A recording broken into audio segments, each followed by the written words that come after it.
نور اللہ یا ایھا المشتاقون بنور جمالہ صلوا علیہ وآلہ وسلموا تسلیما۔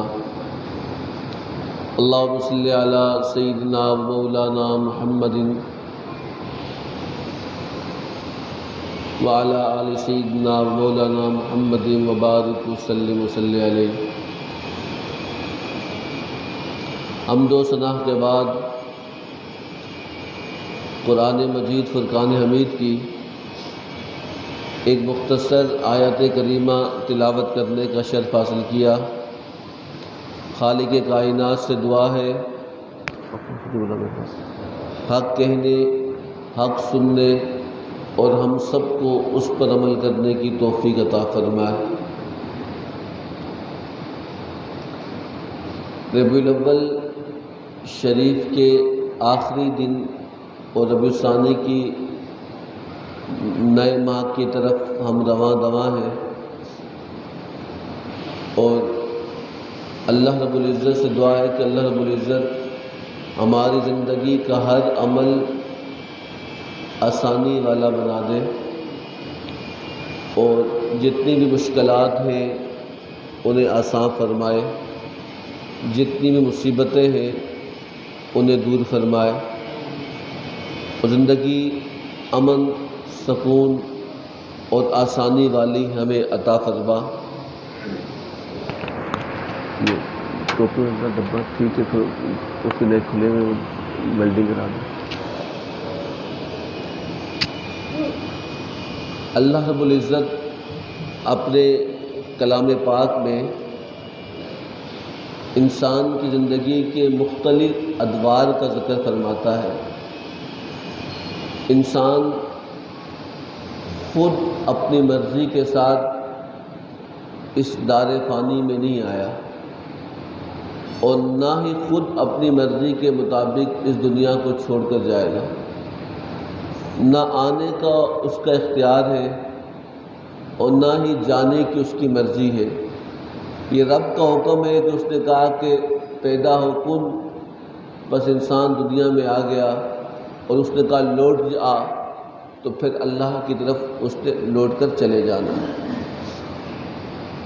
اور صوفیہ نے اسی بارے میں بارہا بار محبوب مکرم نور مجسم صلی اللہ تعالی وسلم کی امت کو یہ تعلیم دی ہے کہ زندگی کے جتنے بھی ماہ و سال ہیں، اور جو دن گزر گیا اس پر اللہ رب العزت کا شکر ادا کرے، اور جو دن آنے والا ہے اس سے اللہ رب العزت کی بارگاہ میں عافیت طلب کرے، کہ جو گزر گیا کہ تیرا شکر ہے کہ اچھا تھا، برا تھا، وہ تو جو گزر گیا، لیکن جو آنے والا ہے وہ عافیت اور سکون والا ہمیں عطا فرما۔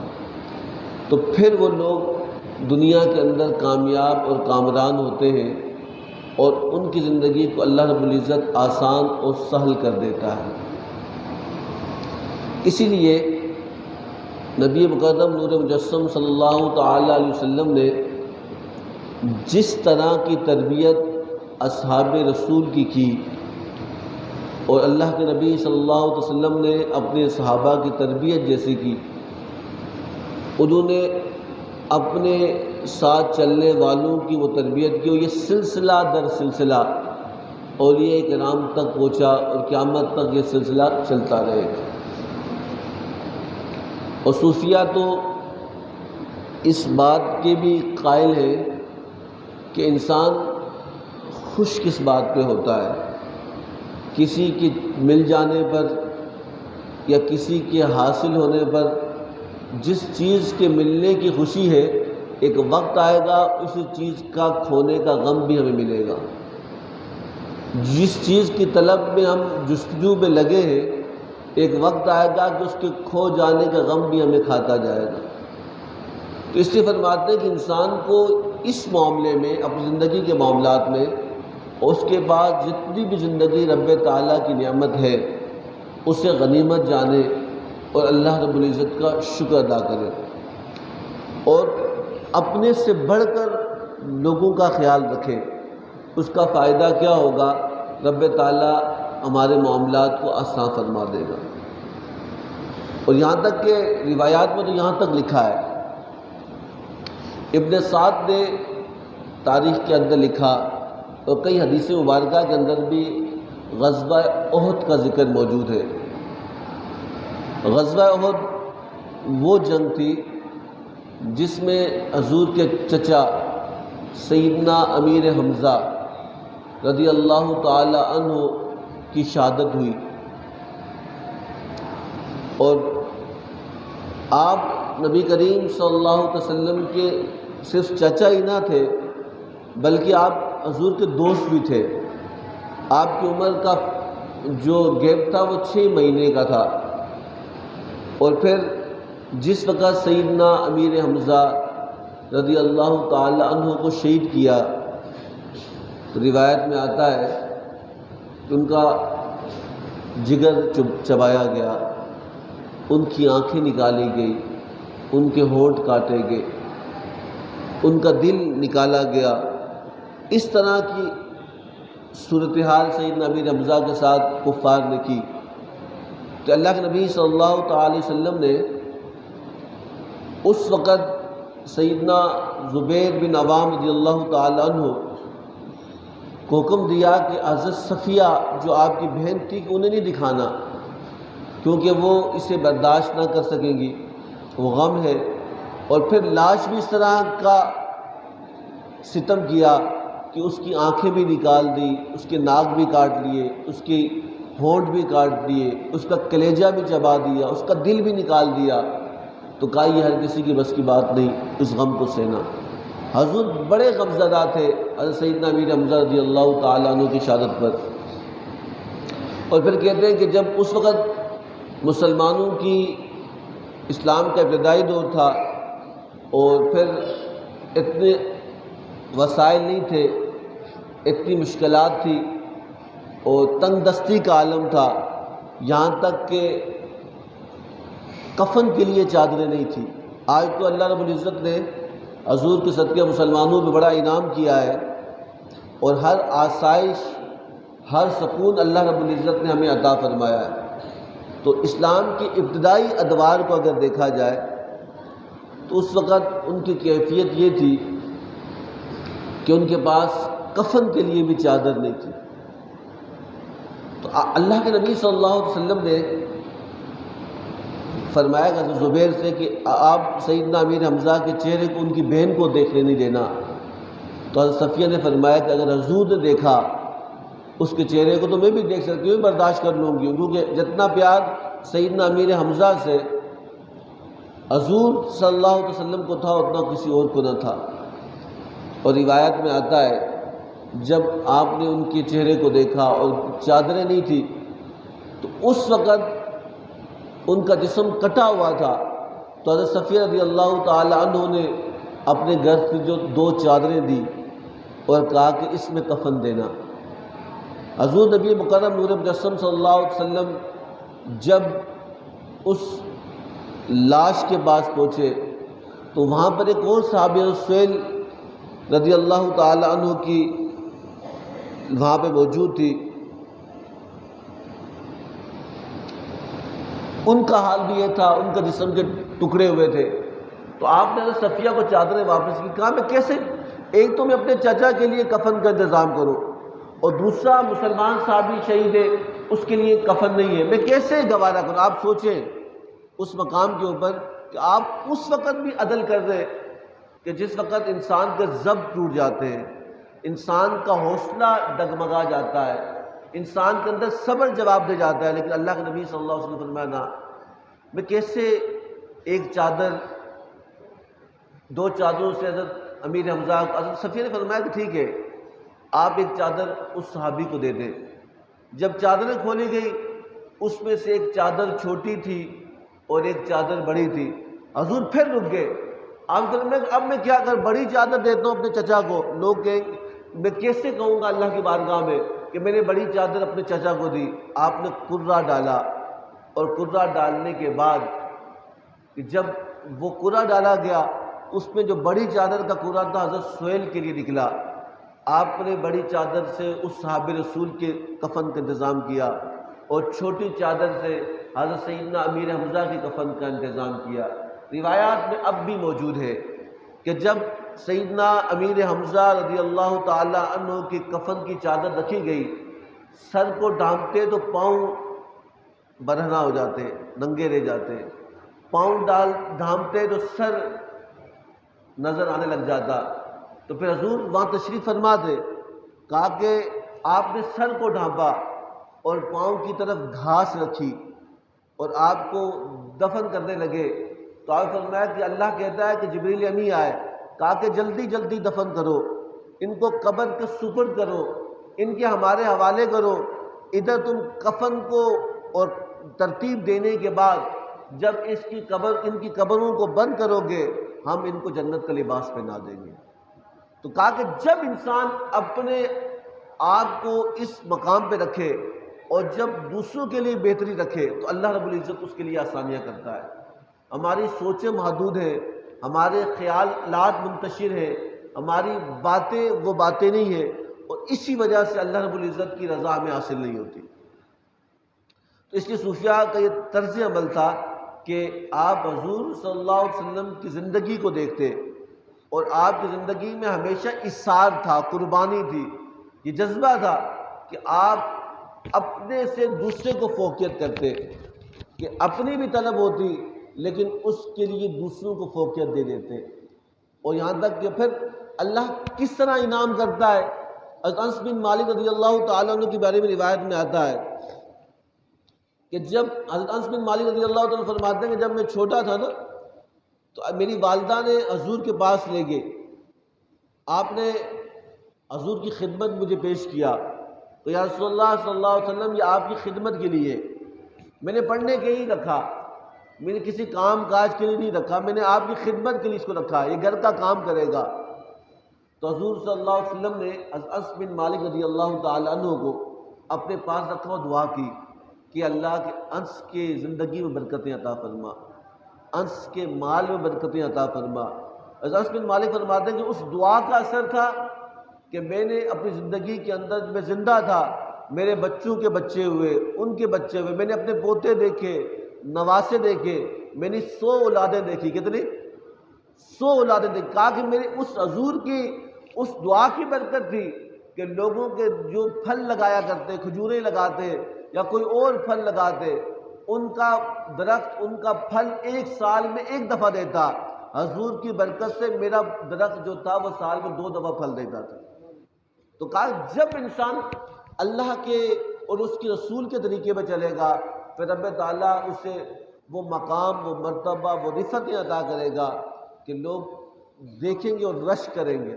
حضرت عمر بن خطاب رضی اللہ تعالیٰ، فاروق اعظم رضی اللہ تعالیٰ عنہ کے بارے میں روایت میں آتا ہے، آپ فرماتے ہیں کہ فاروق اعظم رضی اللہ تعالیٰ عنہ کا معمول تھا کہ آپ رات کے پہر میں، رات جب سب سو جاتے، آپ اپنے پورے شہر کا گشت کرتے۔ آپ کا یہ قول تھا کہ اگر میری رعایا کے اندر کوئی کتا بھی بھوکا سویا، کوئی جانور بھی، میں اللہ کی بارگاہ میں کیا جواب دوں گا؟ یہ حکمرانوں کی سوچ تھی، اور پھر رب تعالیٰ نے اس میں برکتیں بھی عطا کی تھی۔ کہا کہ جو اللہ نے مجھے حکمرانی دی ہے، مجھے منصب دیا ہے، اگر اس کے اندر کوئی بھوکا سو گیا، جانور، انسان نہیں، انسان تو بہت اعلیٰ ہے، کوئی حیوان بھی بھوکا سو گیا تو میں اللہ کی بارگاہ میں کیا منہ دکھاؤں گا۔ ایک روایت یہ بھی آتے کہ فاروق اعظم رضی اللہ تعالیٰ عنہ کے دور میں ایک پل تھا جو دریا پہ بنا تھا،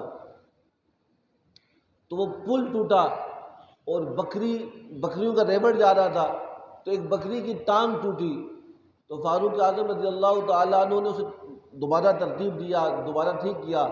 آپ زندگی بھر اس کا افسوس کرتے رہے کہ مجھ سے غلط ہوا کہ وہ پل صحیح نہ بنا سکا۔ اگر اللہ نے روز قیامت مجھ سے پوچھ لیا کہ تو نے دیکھا نہیں تھا، تیرے ذمہ داری نہیں تھی، تو حکمران تھا اور تو نے اس طرح کا ناقص کام کیوں کیا، تو میں اللہ کو کیا منہ جواب دوں گا، کس منہ کے ساتھ جواب دوں گا؟ آپ سوچیں کہ وہ ایک پل کی ایک لکڑی ٹوٹ گئی، آپ کو اتنا افسوس ہوا۔ ہمارے یہاں کیا ہو رہا ہے؟ ہمارے یہاں کیا ہو رہا ہے؟ ہماری روز سڑکیں نہیں بنتی ہیں کہ نہیں بنتی؟ پہلی والی کہاں جاتی ہیں؟ اڑ جاتی ہیں۔ ہمارے روڈ روز نئے بنتے کہ نہیں، پہلے والے کہاں جانتے ہیں؟ وہ اتنا ناقص ہوتا ہے کہ وہ مال اس جگہ کے قابل نہیں ہوتا، وہ مٹیریل صحیح طرح کا استعمال نہیں کرتے، جب وہ 2 نمبر کام کرتے ہیں تو پھر وہ جگہ بھی قائم نہیں رہتی۔ تو اس کا حساب اللہ رب العزت کی بارگاہ میں دنیا میں بھی ہوتا ہے۔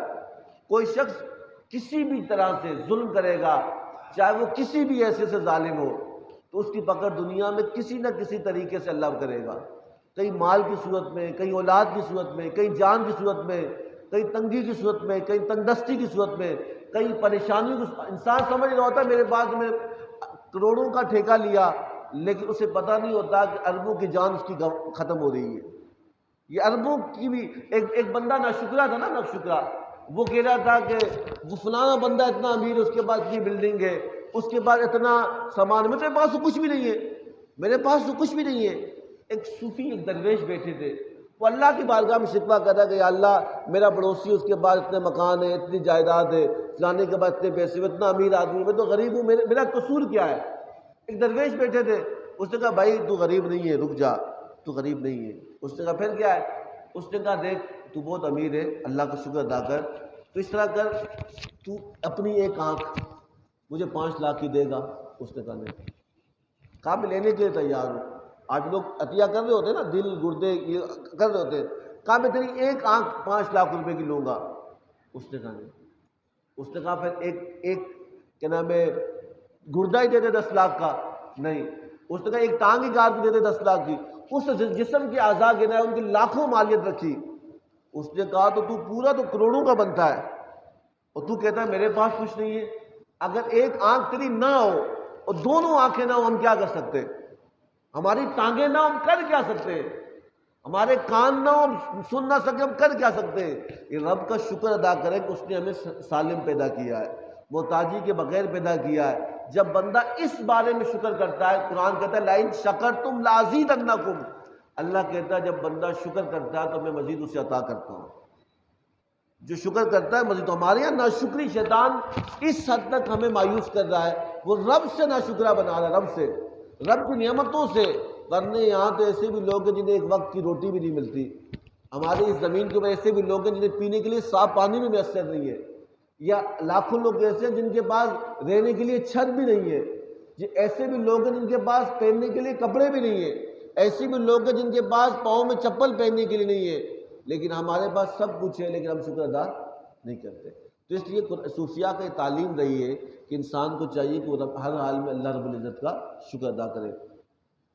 فاروق اعظم رضی اللہ تعالیٰ عنہ کا معمول تھا، آپ ہمیشہ رات کو گشت کیا کرتے اور دیکھتے رعایا کی، پتہ کرتے کیا سوچ۔ آپ نے دیکھا کہ آپ ایک دن سفر پہ تھے، آپ گشت کر رہے تھے، تو فاروق اعظم نے دیکھا کہ ایک دور جہاں پر شہر شروع ہوتا ہے وہاں ایک خیمہ لگا ہے، اور وہاں کسی کے درد کی کرانے کی آواز آتی ہے۔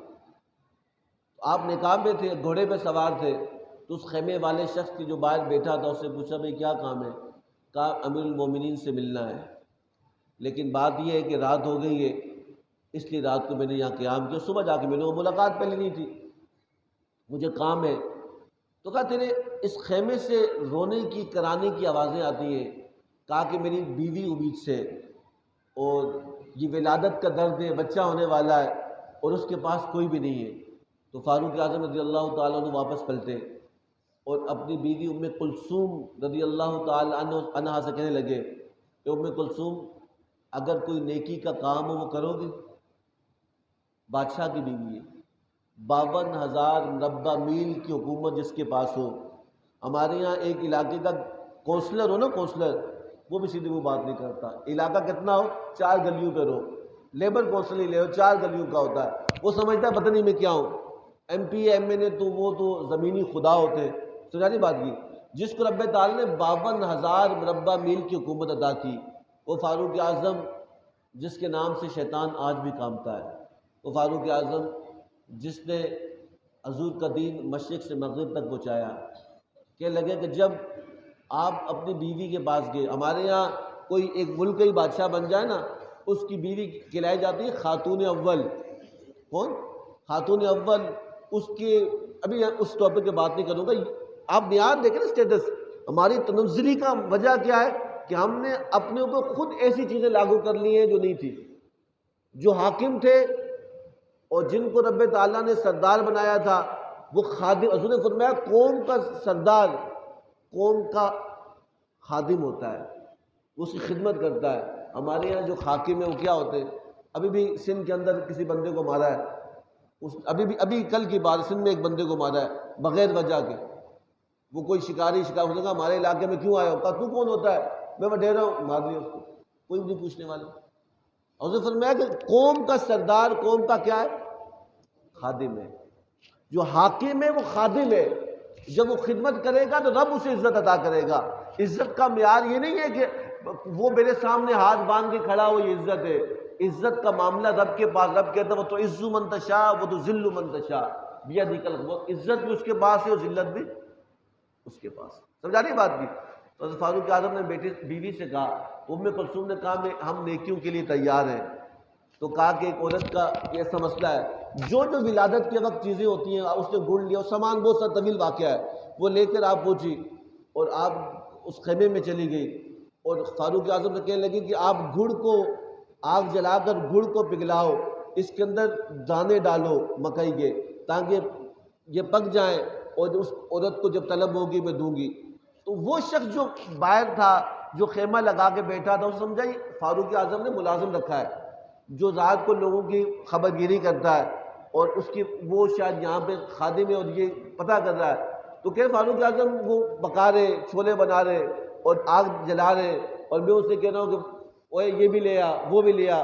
وہ خادم سمجھ رہا ہے اور وہ نوکر سمجھ رہا ہے. اور جب کچھ دیر کے بعد خیمے سے حضرت ام کلثوم رضی اللہ تعالی عنہا نے کہا کہ امیر المومنین مبارک ہو، اللہ نے آپ کے دوست کو بیٹا دیا ہے. تو وہ شخص جو آپ کے ساتھ کھڑا تھا جس کی بیوی اندر تھی، اس کے ہاتھ سے کٹورا گرا. اس نے کہا امیر المومنین آپ ہو، آپ مسلمانوں کے بادشاہ ہو، آپ حاکم ہو، آپ میں سمجھا آپ کا کوئی غلام، آپ امیر المومنین ہیں. آپ کا نام سن کر کیسر و کسرا والے ان کے دلوں پر روب پڑ جاتا ہے، آپ میری خدمت کرتے ہو. آپ نے فرمایا کہ میری تلواروں سے عزت نہیں بنی، لوگوں کا ادب کرنے کی وجہ سے اللہ نے لوگوں کے دلوں میں روب ڈال دیا.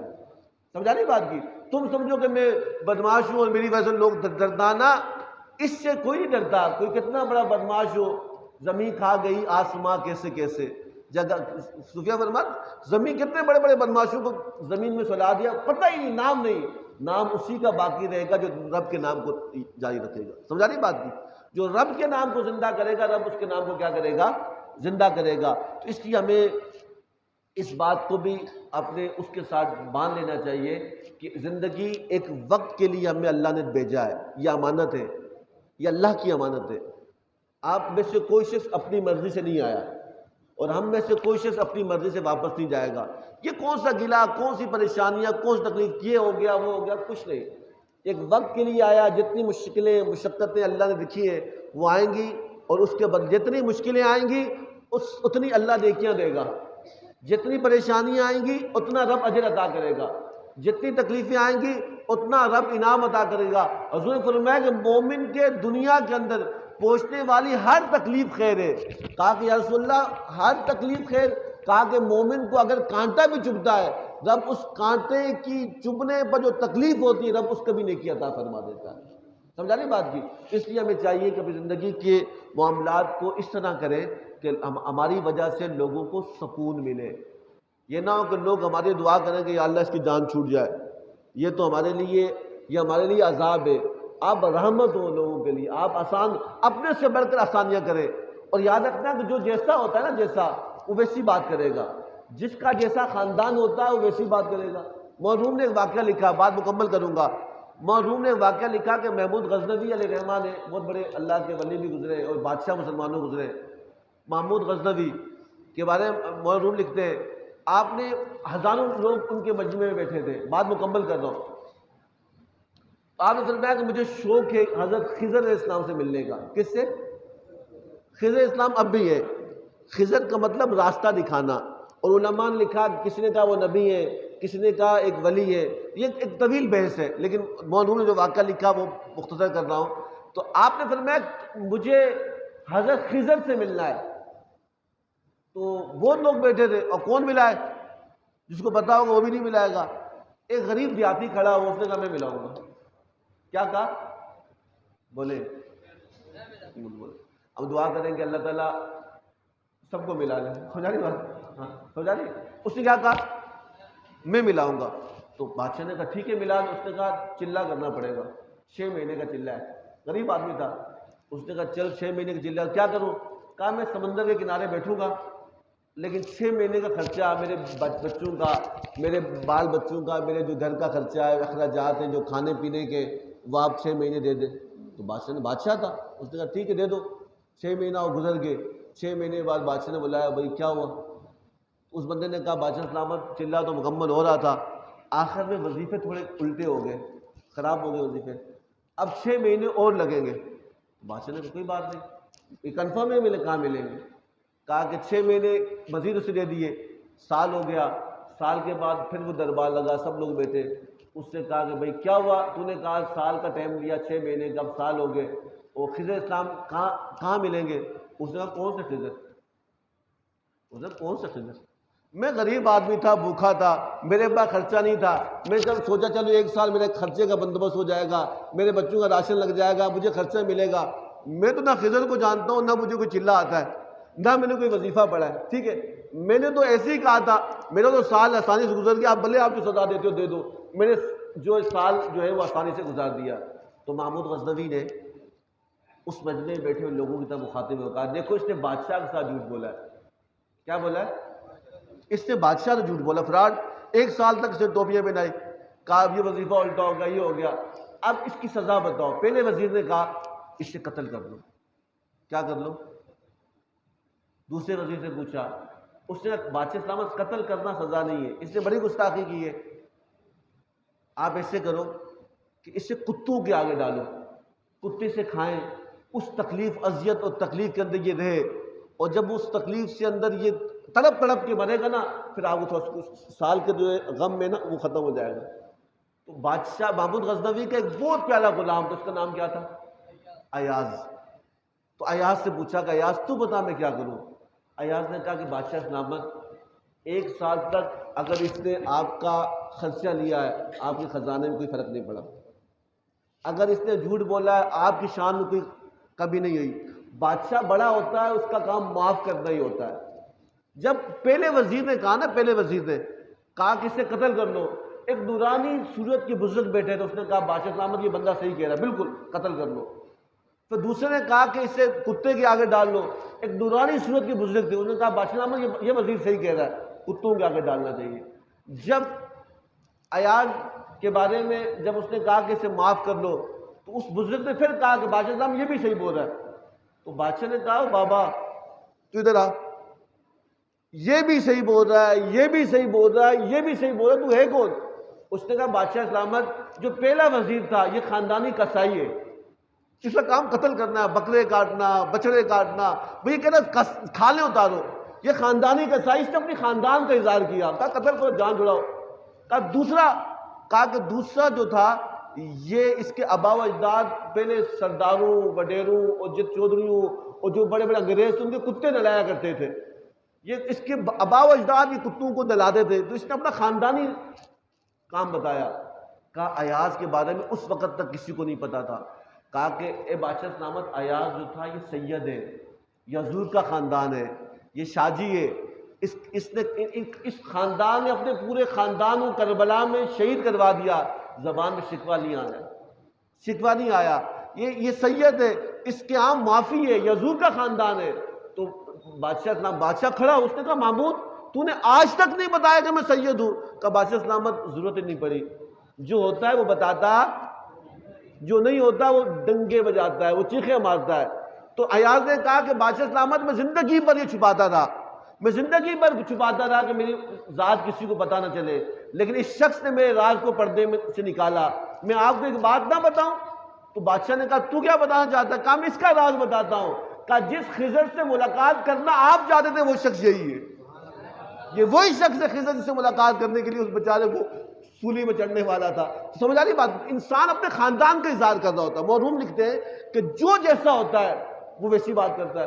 وہ جس کے منہ سے نکلی ہوئی بات اس کی نسل کا پتہ دے رہی ہوتی ہے، اس کے خاندان کا پتہ دے رہی ہوتی ہے، اس کے آباء و اجداد کا پتہ دے رہی ہوتی ہے، اس کے قبیلے کا پتہ دے رہی ہوتی ہے، اس کے خاندان کے بارے میں بتا رہی ہے ایسا بندہ ہے. تو انسان، حضرت صدیق اکبر رضی اللہ تعالیٰ فرماتے ہیں کہ انسان تو اپنی زبان کے نیچے چھپا ہوا ہے. کس سے؟ اپنی زبان کے نیچے چھپا ہوا ہے. منہ کھلتا ہے تو اس کی حقیقت سامنے آ جاتی ہے. تو اللہ سے دعا کریں کہ اللہ تعالیٰ ہم سب کو صحیح معنوں میں حضور کے دین پہ چلنے کی توفیق عطا فرمائے، اور جو کچھ سنا اس پر عمل کرنے کی توفیق عطا فرمائے. وما علینا الا البلاغ.